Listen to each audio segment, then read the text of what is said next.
আজ পশ্চিমবাংলা বিধানসভায় মাননীয় ডেপুটি স্পিকার স্যারের মাধ্যমে জনশিক্ষা পরিষদ ও গ্রন্থকার পরিষেবা মন্ত্রীর দৃষ্টি আকর্ষণ করলাম।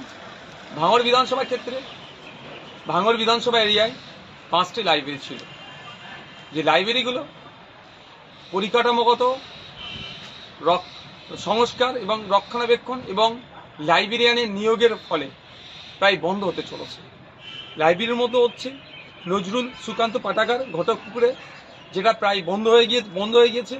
ভাঙড় পাবলিক লাইব্রেরি, যেটা ভাঙড়ে আছে, বেশ কয়েক মাস আগে পর্যন্ত অনিয়মিত সপ্তাহে একটা দিন দুটো দিন হয়তো খুলতো, পরিষেবা পেত মানুষজন, কিন্তু বর্তমানে সেটা খবর নিয়ে দেখলাম সেটাও বন্ধ হয়েছে।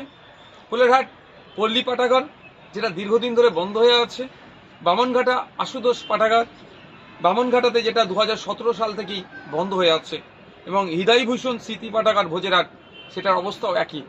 সেই বিষয়কে সামনে রেখে মন্ত্রী মহাশয়ের দৃষ্টি আকর্ষণ করেছি। লাইব্রেরিগুলোতে স্থায়ী স্টাফ অর্থাৎ লাইব্রেরিয়ান নিয়োগের জন্য প্রয়োজনীয় পরিকাঠামো, পুস্তক দিয়ে এবং বর্তমান যে ডিজিটালকরণ আধুনিকরণের যে ব্যবস্থা চলছে, কম্পিউটার এবং ইন্টারনেট সংযুক্তি করার দাবি জানিয়েছি, এবং যারা ভিজিটর্স আসবে তাদের জন্য ডিজিটাল আইডি কার্ডের ব্যবস্থা করার অনুরোধ করেছি।